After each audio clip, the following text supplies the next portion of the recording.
Assalamualaikum warahmatullahi wabarakatuh. Halo semuanya, perkenalkan nama saya Sernatif Ahmad dari kelas 10 Manajemen Perkantoran. Saya di sini ingin menceritakan sejarah singkat mengenai Sumpah Pemuda. Sejarah singkat Sumpah Pemuda. Sejarah Sumpah Pemuda dilatar belakangi oleh kondisi Republik Indonesia yang mana saat itu masih dalam masa penjajahan Belanda. Dalam kondisi tersebut, para pemuda dari kelompok pelajar di Indonesia sepakat untuk mendirikan organisasi bernama Indonesia Student Bond atau PPI pada 1926.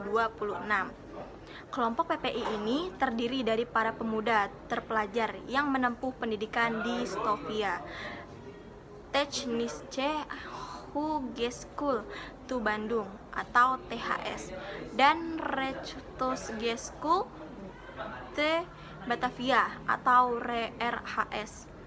Mereka semua mempunyai visi dan misi sama, bahwa kawanan penjajah yang mengekang Indonesia bisa disingkirkan dengan kekuatan serta persatuan semangat pemuda bangsa. Kongres Pemuda pertama. Pada 30 April hingga 2 Mei 1926, Kongres Pemuda mulai gelar, yaitu pertemuan kelompok pada pemuda Indonesia dalam skala nasional. Pertemuan tersebut disebut sebagai Kongres Pemuda pertama dan berlangsung di kawasan Lapangan Benteng, Jakarta. Maksud dan tujuan pertemuan itu untuk membahas strategi serta menyampaikan gagasan terkait cara membebaskan diri dari penjajah. Tak hanya itu, para pemuda ini turut mempertimbangkan banyak hal, mulai dari peran perempuan dalam merebut kemerdekaan, agama, hingga bahasa persatuan bagi Indonesia. Kongres Pemuda kedua. Masih tentang sejarah singkat Sumpah Pemuda, di Kongres Pemuda 1, hasil pertemuan tersebut masih belum menemukan titik terang untuk bisa lepas dari genggaman penjajah. Berlanjut di Kongres Pemuda 2 yang berlangsung pada 27 sampai 28 Oktober 1928. Pertemuan kali ini diselenggarakan 3 tempat dengan konsentrasi pembahasan yang berbeda.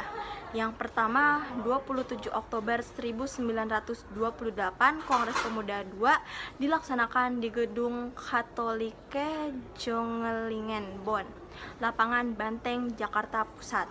Kongres ini mengurai pembahasan soal sejarah, bahasa, hukum adat, pendidikan, dan kemauan sebagai unsur persatuan dan kesatuan rakyat Indonesia. Yang kedua, 28 Oktober 1928, Kongres Pemuda 2 kembali berlanjut di Gedung OOS Java Bioskop dengan pembahasan tentang pendidikan. Masih di tanggal sama tetapi berada di tempat berbeda, yaitu di Gedung Indonesian Clubhuis Kramat. Pembahasan di tempat ini sudah lebih mengerucut soal nasionalisme, demokrasi, dan isi rumusan atau visi. Isi Sumpah Pemuda. Setelah semua pembahasan di Kongres Pemuda 2 ditetapkan, para pemuda ini sama-sama mendengarkan lagu Indonesia Raya karya Wage Rudolf Supratman. Lagu tersebut menjadi sesi penutup dari Kongres, sekaligus pembuka untuk mendeklarasikan rumusan hasil Kongres yang disebut Sumpah Setia atau Sumpah Pemuda. Pertama, kami, putra dan putri Indonesia, mengaku bertumpah darah yang satu, tanah Indonesia.